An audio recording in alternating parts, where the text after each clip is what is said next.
Hi, everybody. Hi. Great to be here. I want to thank you all. I'm a little nervous tonight.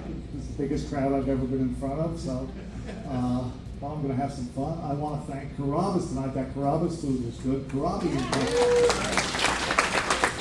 is my favorite restaurant. I use that as my get out of jail free card at home whenever I'm in trouble with my wife. I used to bring home roses, but I found that you can be beaten with roses and the thorns. But if I bring home Carrabba's Johnny Trio, I've never been slapped with the steak Marcella, and I have time to buy protected gear if I'm eating chicken brine. So, I want to talk a little bit about my hometown in Pennsylvania. My hometown in Shenandoah, Pennsylvania, I think has the best Polish food in the country, so I want to talk a little bit about that.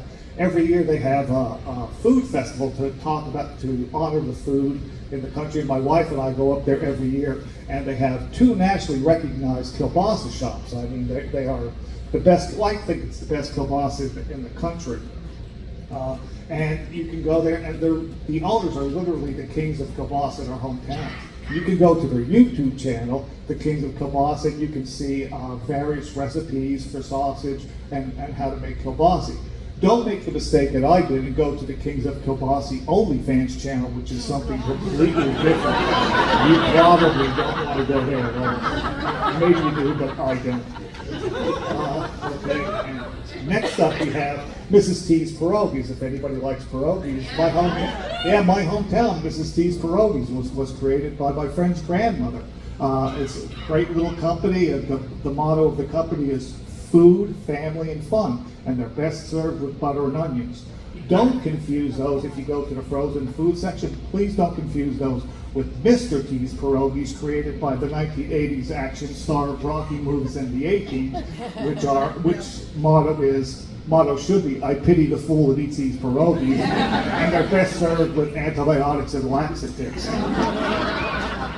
Now, also in my hometown, we have a fairly big Mexican population. They like to get their food trucks involved also. So what they'll do is they'll argue with the Polish people over chorizo versus sausages and kielbasa, and they'll also argue about pierogies versus quesadillas, but they have a shared love of polka music and the accordion as a musical instrument. I have trouble believing that, but they actually like that.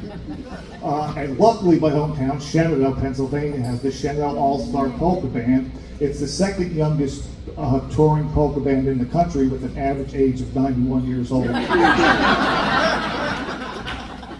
see. And I like to dance. Oh, good for you. Good for you. I like to dance too. Now, you might think I'm Polish because I know so much about the Polish food up there, but actually my history is Irish.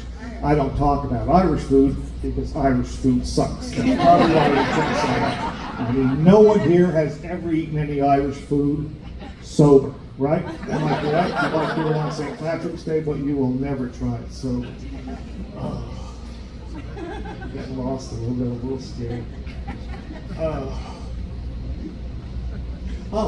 So Irish food. I asked ChatGPT to give me a list of the 10 greatest Irish chefs, and it actually gave me a cannot divide by zero error and redo it by 5. Let's see, and then as far as Irish musical instruments, the famous Irish musical instrument, of course, is the bagpipe. And I asked ChatGPT to tell me a little bit about the bagpipe, and it said the bagpipe was brought to Ireland from Scotland in 1206 by a man named Seamus McGinley.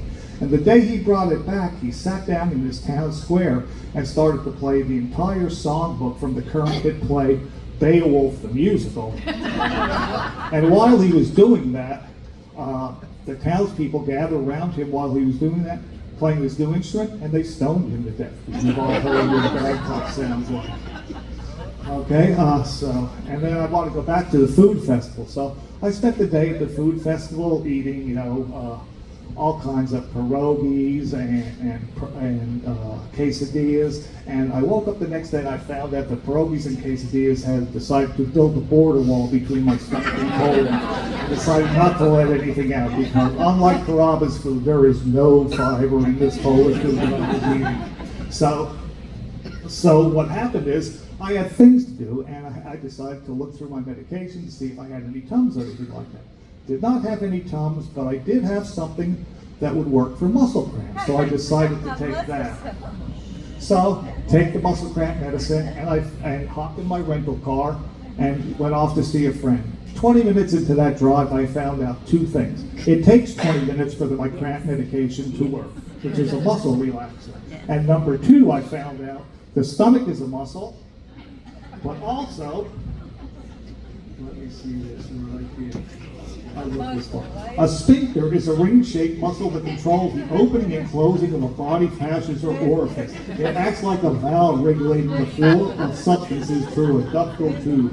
You should not let it make its own choice on whether it's going to relax or not. So the last piece of advice I have to you is, if you ever fly into the Allentown Bethlehem Airport and go to Enterprise Rent-A-Car, and they offer you a blue 2025 Toyota Corolla, I would not take that car. And that's pretty much my sell. I hope you enjoyed it. Thank you very much for your kindness. Here comes